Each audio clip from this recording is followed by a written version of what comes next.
بسم اللہ الرحمن الرحیم یا ایہا الذین آمنوا اتقوا اللہ ولتنظر نفس ما قدمت لغد واتقوا اللہ ان اللہ خبیر بما تعملون۔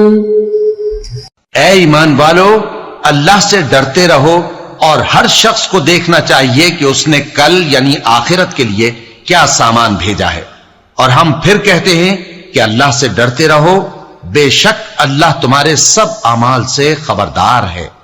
بسم اللہ الرحمن الرحیم، الحمد للہ رب العالمین، والصلاة والسلام على اشرف الانبیاء والمرسلین وعلى آلہ واصحابہ اجمعین ومن تبعہم بإحسان الى یوم الدین۔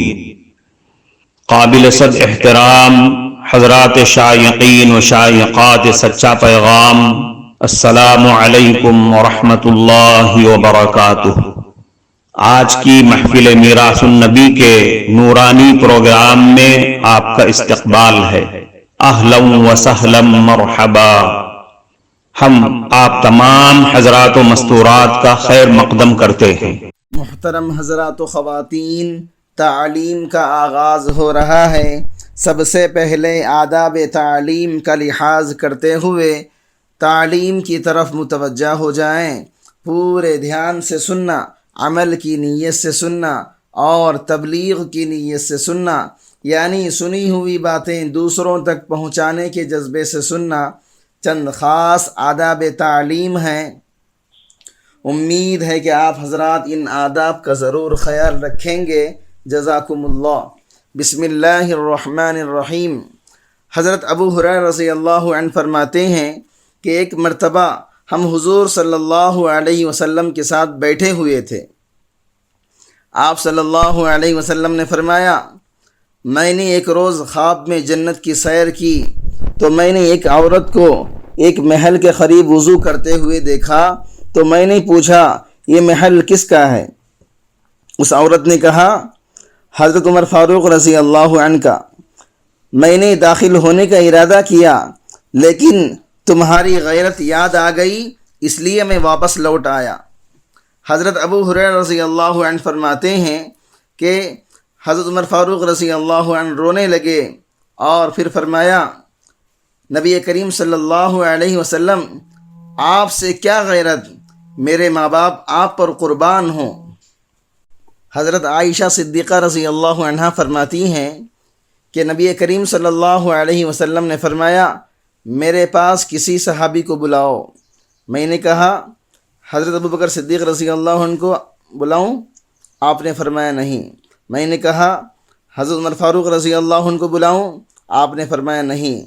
میں نے کہا آپ کے چچا زاد بھائی حضرت علی رضی اللہ عنہ کو بلاؤں؟ آپ نے فرمایا نہیں۔ میں نے کہا حضرت عثمان غنی رضی اللہ عنہ کو بلاؤں؟ آپ نے فرمایا ہاں۔ جب وہ آ گئے تو آپ صلی اللہ علیہ وسلم نے مجھ سے فرمایا، ذرا ایک طرف ہٹ جاؤ۔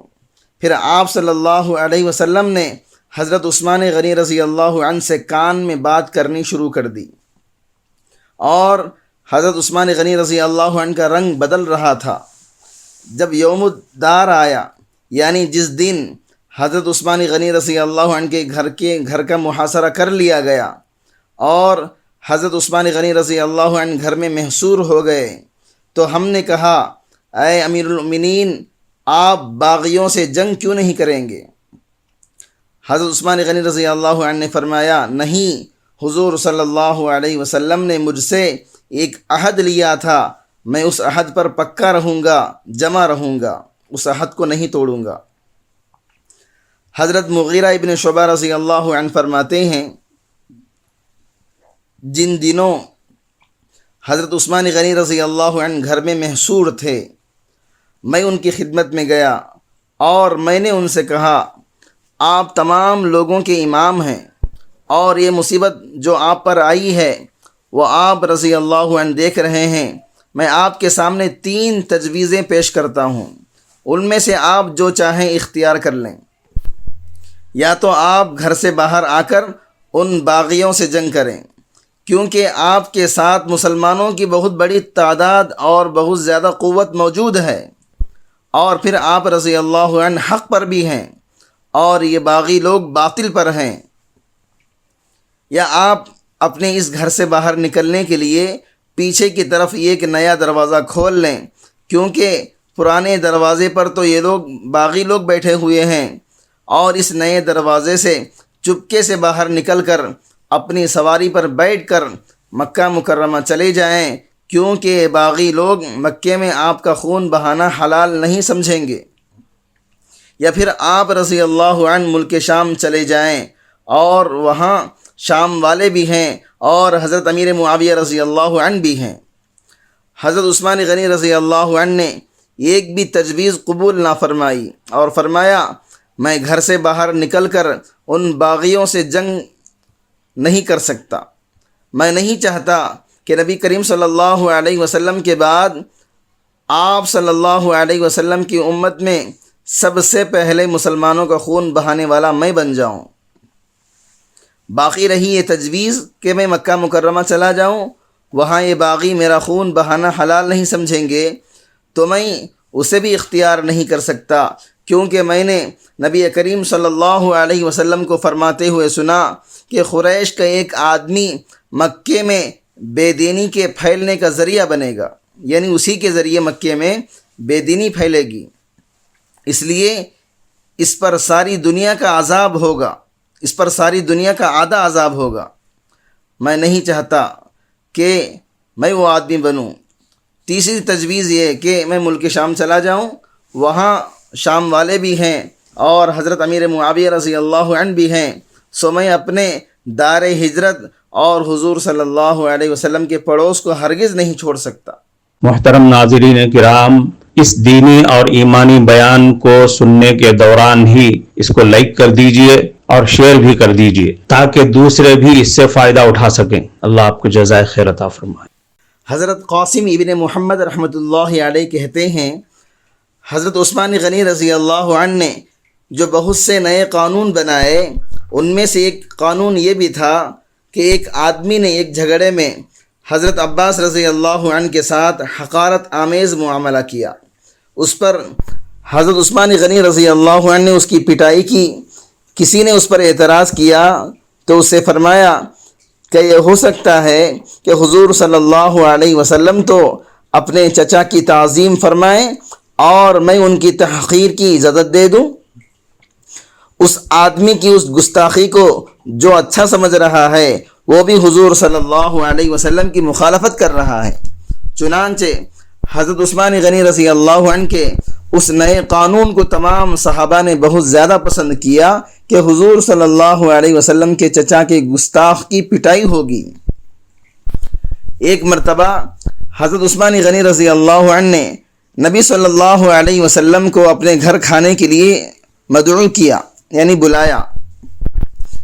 جب نبی کریم صلی اللہ علیہ وسلم حضرت ابوبکر صدیق رضی اللہ عنہ اور حضرت عمر فاروق رضی اللہ عنہ کے ساتھ حضرت عثمان غنی رضی اللہ عنہ کے گھر کی طرف چلے تو حضرت عثمان غنی رضی اللہ عنہ سارا راستہ نبی صلی اللہ علیہ وسلم کے قدم مبارک دیکھتے رہے۔ صحابہ کرام نے جب یہ بات نبی صلی اللہ علیہ وسلم کو بتائی تو آپ صلی اللہ علیہ وسلم نے حضرت عثمان غنی رضی اللہ عنہ سے اس کی وجہ دریافت کی۔ انہوں نے عرض کیا، اے اللہ کے محبوب صلی اللہ علیہ وسلم، آج میرے گھر میں اتنی مقدس ہستی آئی ہے کہ میری خوشی کی انتہا نہیں رہی۔ میں نے نیت کی تھی کہ آپ صلی اللہ علیہ وسلم جتنے قدم اپنے گھر سے چل کر یہاں آئیں گے، میں اتنے غلام اللہ کے راستے میں آزاد کر دوں گا۔ حضرت عثمان غنی رضی اللہ عنہ کو حضور صلی اللہ علیہ وسلم سے بڑی محبت تھی۔ آپ صلی اللہ علیہ وسلم پر اپنا سب کچھ خرچ کرنے کو ہر وقت تیار رہتے تھے۔ آپ صلی اللہ علیہ وسلم کی ادنا تکلیف کو دیکھ کر تڑپ جاتے تھے۔ ایک مرتبہ نبی کریم صلی اللہ علیہ وسلم کے گھر والوں پر کئی روز فاقے سے گزر گئے۔ حضرت عثمان غنی رضی اللہ عنہ کو معلوم ہوا تو بے چین ہو کر رونے لگے، اور اسی وقت کئی بوریے گندم، آٹا، بکری کا گوشت اور 300 نقد لے کر حضرت عائشہ صدیقہ رضی اللہ عنہا کی خدمت میں پیش کر دی اور عرض کیا، جب اس قسم کی ضرورت پیش آ جائے تو عثمان کو یاد کر لیا کریں۔ ابن سعد کی روایت میں آتا ہے، ابان نے حضرت عثمان غنی رضی اللہ عنہ سے کہا، اے میرے چچا زاد بھائی، آپ نے بہت تواضع والی شکل اور صورت بنا رکھی ہے، ذرا لنگی ٹخنوں سے نیچے لٹکاؤ جیسا کہ آپ کی قوم کا طریقہ ہے۔ حضرت عثمان غنی رضی اللہ عنہ نے فرمایا، نہیں، ہمارے حضرت حضور صلی اللہ علیہ وسلم اسی طرح آدھی پنڈلیوں تک لنگی باندھتے تھے۔ ابان نے کہا، اے میرے چچا بھائی، بیت اللہ کا طواف کر لو۔ حضرت عثمان غنی رضی اللہ عنہ نے فرمایا، جب تک ہمارے حضرت کوئی کام نہ کر لیں اس وقت تک ہم وہ کام نہیں کرتے، ہم تو ان کے نقش قدم پر چلتے ہیں، اس لیے میں طواف نہیں کروں گا۔ حضرت عبداللہ ابن عباس رضی اللہ عنہما فرماتے ہیں، ایک مرتبہ نبی اکرم صلی اللہ علیہ وسلم کو سخت فاقے کی نوبت آ گئی، جس کی حضرت علی رضی اللہ عنہ کو خبر ہو گئی۔ وہ کسی کام کی تلاش میں نکلے تاکہ کھانے کی کسی چیز کا انتظام ہو جائے اور وہ اسے حضور صلی اللہ علیہ وسلم کی خدمت میں پیش کر سکیں۔ چنانچہ وہ ایک یہودی کے باغ میں گئے اور پانی کے 17 ڈول نکالے، ہر ڈول کے بدلے ایک کھجور طے ہو گئی تھی۔ یہودی نے اپنی تمام قسم کی کھجوریں حضرت علی رضی اللہ عنہ کے سامنے رکھ دیں کہ جس میں سے جو چاہیں لے لیں۔ چنانچہ حضرت علی رضی اللہ عنہ نے 17 عجوہ کھجوریں لے لیں اور جا کر حضور صلی اللہ علیہ وسلم کی خدمت میں پیش کر دیا۔ حضور صلی اللہ علیہ وسلم نے پوچھا، اے ابو الحسن، تمہیں یہ کھجوریں کہاں سے مل گئیں؟ حضرت علی رضی اللہ عنہ نے کہا، اے اللہ کے نبی، مجھے آپ کے سخت فاقہ کی خبر ملی تو میں کسی کام کی تلاش میں گیا تاکہ آپ صلی اللہ علیہ وسلم کے لیے کھانے کی کوئی چیز حاصل کر سکوں۔ حضور صلی اللہ علیہ وسلم نے فرمایا، کیا تم نے ایسا اللہ اور اس کے رسول کی محبت کی وجہ سے کیا ہے؟ حضرت علی رضی اللہ عنہ نے کہا، جی ہاں اے اللہ کے رسول۔ حضور صلی اللہ علیہ وسلم نے فرمایا، جو بندہ بھی اللہ اور اس کے رسول سے محبت کرتا ہے، فخر و فاخہ اس کی طرف اس سے بھی زیادہ تیزی سے آتا ہے، جتنی تیزی سے پانی کا سیلاب نیچے کی طرف جاتا ہے، ڈھلان کی طرف جاتا ہے۔ لہذا جو اللہ اور اس کے رسول سے محبت کرے اسے چاہیے کہ وہ بلا اور آزمائش کے لیے ڈھال یعنی صبر، زہد، قناعت اختیار کر لے۔ معزز شائقین و شائقات سچا پیغام، آپ کو اندازہ لگ گیا ہوگا کہ یہ مضمون کتنا اہم ہے اور کس قدر فائدہ مند ہے۔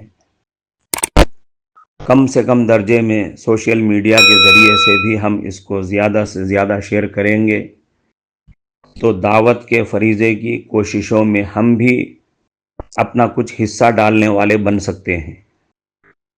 لہٰذا زیادہ سے زیادہ اس کو عام کریں تاکہ پوری دنیا کے ہندوؤں کی غلط فہمی دور ہو جائے اور انہیں یہ زمینی حقیقت معلوم ہو جائے اور وہ اپنے اصل مذہبی لیڈر پیغمبر آخر الزماں حضرت محمد الرسول اللہ صلی اللہ علیہ وسلم کو ماننے پر مجبور ہو جائیں اور کلمہ پڑھ کر آپ کے ساتھ ساتھ وہ بھی جنت میں جانے والے بن جائیں۔